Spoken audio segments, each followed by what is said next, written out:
ज्या वेळेला मला त्यांचे जे RSSचे काही पदाधिकारी आले, त्यांनी मला ज्या वेळेला काही चॅट्स दाखवला, त्यावेळेला कळलं की काही पदाधिकारी हे विरोधात काम करतात आणि कसं ह्यांना पाडता येईल अशा प्रकारचे व्हॉट्सअप चॅट एकमेकांशी करत होते.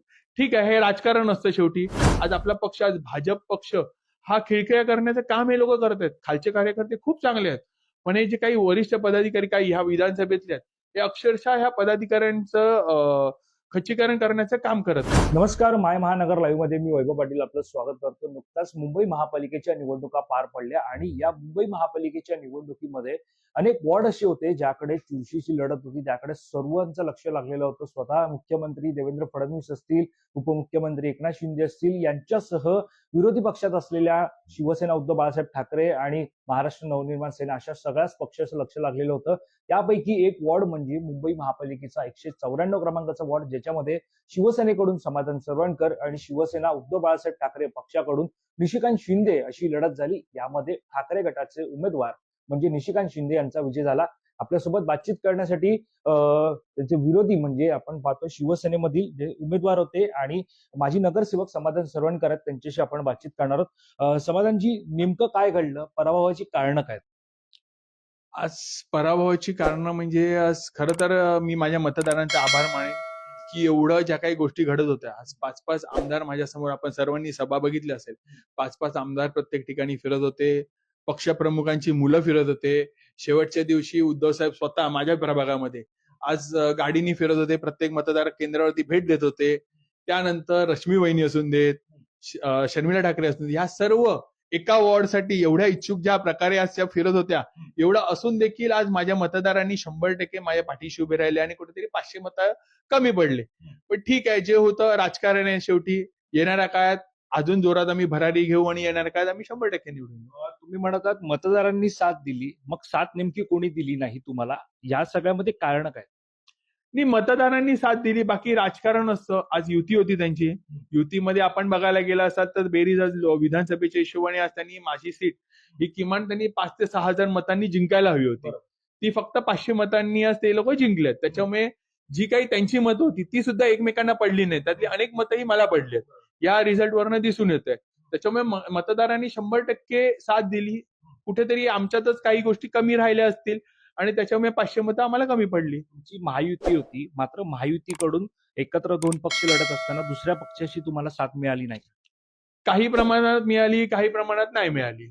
काही जे वरिष्ठ त्यांचे जे पदाधिकारी होते, मग खरं बघायला गेलं तर त्यांचे काही पदाधिकारी आमच्या सोबत होते, पण काही पदाधिकारी व्हॉट्सअपच्या माध्यमातून काम करू नये अशा सूचना देत होत्या. आणि ज्या वेळेला मला त्यांचे जे RSSचे काही पदाधिकारी आले, त्यांनी मला ज्या वेळेला काही चॅट्स दाखवला, त्यावेळेला कळलं की काही पदाधिकारी हे विरोधात काम करतात आणि कसं ह्यांना पाडता येईल अशा प्रकारचे व्हॉट्सअप चॅट एकमेकांशी करत होते. ठीक आहे, हे राजकारण असतं शेवटी. आम्ही या ज्या काही गोष्टी घडलेल्या आहेत, या मला असं वाटतं त्यांच्याकडनं देखील, त्यांची जी काही फळी आहे, यांनी देखील वरिष्ठांकडे ज्या तक्रार केलेल्या आहेत, चॅट ज्या आहेत त्या सर्व फॉरवर्ड केलेल्या आहेत. आणि असं मला वाटतं की येणाऱ्या काय, जसं लोकसभेला आम्हाला त्या गोष्टीचं नुकसान झालं, विधानसभेला नुकसान झालं, कॉर्पोरेशनला देखील या गोष्टीचं नुकसान झालं. खालच्या पदाधिकाऱ्याला कळत नाही की आपण कोणाचं ऐकायचं, कारण की ते जे काही पदाधिकारी आहेत हे पदावरती आहेत. त्याच्यामुळे हा पक्षाचा आदेश आहे का, अशा प्रकारे खालच्या पदाधिकाऱ्यांना वाटतं. आणि खरं तर वरच्या पदाधिकाऱ्यांनी 100% आम्हाला समर्थन केलं. मुंबई अध्यक्ष अमित साटम साहेब असून देत, शेलार साहेब असून देत, फडणवीस साहेब असून देत, या सर्वांनी भाजपच्या पदाधिकाऱ्यांनी चांगला सपोर्ट केला. पण कुठेतरी आपल्यामध्ये काहीतरी वाद निर्माण होण्यासाठी किंवा काहीतरी चुकीच्या आपल्या ज्या काही सीट्स आहेत ह्या पडण्यासाठी एक टीम ही काम करत होती. आणि फक्त माझ्या प्रभागात नव्हे, भाजपच्या 190 मध्ये देखील ही टीम कार्यरत होती की कशी शीतल गंभीर ह्या पडू शकतात, यासाठी देखील ते काम करत होते. त्याच्यामुळे ह्या पक्षांनी कुठेतरी धडा घ्यायला पाहिजे, ह्या लोकांना कितपत कार्यरत आपण ठेवावं. समाधानजी, जर तुमच्या मतांचा फरक पाहिला तर अगदी कमी आहे, त्यानंतर तुमचा पराभव जो आहे तो झालेला आहे. मात्र 191 मधून प्रिया सरवणकर होत्या, त्या सुद्धा निवडणुकीच्या रिंगणात होत्या, मात्र त्यांचा सुद्धा पराभव झालेला आहे. मात्र या सगळ्यामध्ये पराभव हा केवळ एका त्या टोळीमुळे झालाय. पराभव हा टोळीमुळे बोलण्यापेक्षा हा कुठेतरी चुकीचा मेसेज खाली पोहोचवला. आज प्रिया सरवणकर गुरव यांच्या विरुद्ध एवढी तगडी उमेदवार होती की 4 वेळा ती नगरसेविका होती, एकदा माही विधानसभेची आमदार होती, मुंबईची महापौर होती. एवढं होऊन देखील प्रिया सरवणकर गुरव फक्त 100 मतांनी पडली. आज कुठेतरी समोरच्या उमेदवाराने देखील विचार करायला पाहिजे की आपण खरंच जिंकलोय का. एवढी आपण 40 वर्ष राजकारणात प्रत्येक पदावरती आपण पोहोचलो आणि जिंकताना आपण फक्त 100 मतांनी जिंकलोय. त्याच्यामुळे दादरकरांनी आज प्रियाच्या पाठीशी खंबीरपणे उभे राहिले, सरवणकर साहेबांच्या कामाच्या पाठीशी खंबीरपणे उभे राहिले. मला एक बरं वाटतं की आज दादरकरांनी कामाला जाण ठेवली आणि एवढी तगडी उमेदवार असताना देखील आज प्रियाच्या पाठीशी खंबीरपणे ते सर्व उभे राहिले. तुम्ही आता म्हणताना सांगितलंय की अमित साटम असतील त्यांनी तुम्हाला साथ दिली, भाजपच्या वरिष्ठांनी तुम्हाला साथ दिली. मग दादर आणि माहीम विभागामध्ये अशी कोणती टोळी आहे की जी यांना पण जुमानत नाहीये, मात्र तुमच्या त्यांना व्हॉट्सअप चॅट येत आहेत? मग समोरून कोणाकडून चॅट येत आहेत?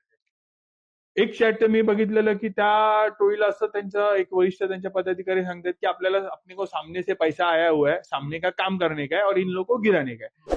त्याच्यामुळे ही वरिष्ठांना ह्या गोष्टी माहित नसतात. ज्यावेळेला निवडणूक कालावधी असतो सर्व आपापल्या प्रभागांमध्ये असतात, मुंबईभर फिरत असतात.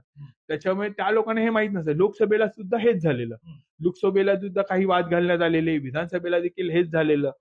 कुठेतरी महायुती या विधानसभेतनं किंवा दक्षिण मध्य मुंबईतनं महायुतीला संपवायचं एक षडयंत्र ह्या गोष्टी लोकांनी केलेलं आहे.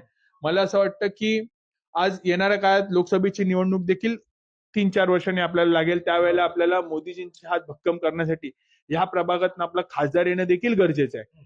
त्याच्या आधी आताची जी काही वेळ आहे ही कुठेतरी आपल्याला ह्या गोष्टींवरती कारवाई करणं गरजेचं आहे. ही जी काही लोक आहेत ह्यांच्यावरती कठोर कारवाई करून यांना घरी बसवण्याची गरज आहे.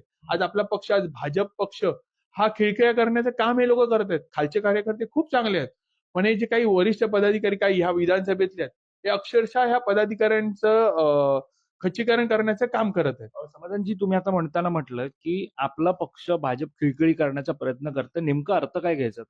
आज त्यांचे जे काही पक्ष आहेत हे समोर, त्यांचे जे काही पदाधिकारी आहेत हे समोरच्या पक्षाकडनं मॅनेज होत आहेत. एक लोकसभेला पण बघितलंय, विधानसभेला बघितलंय.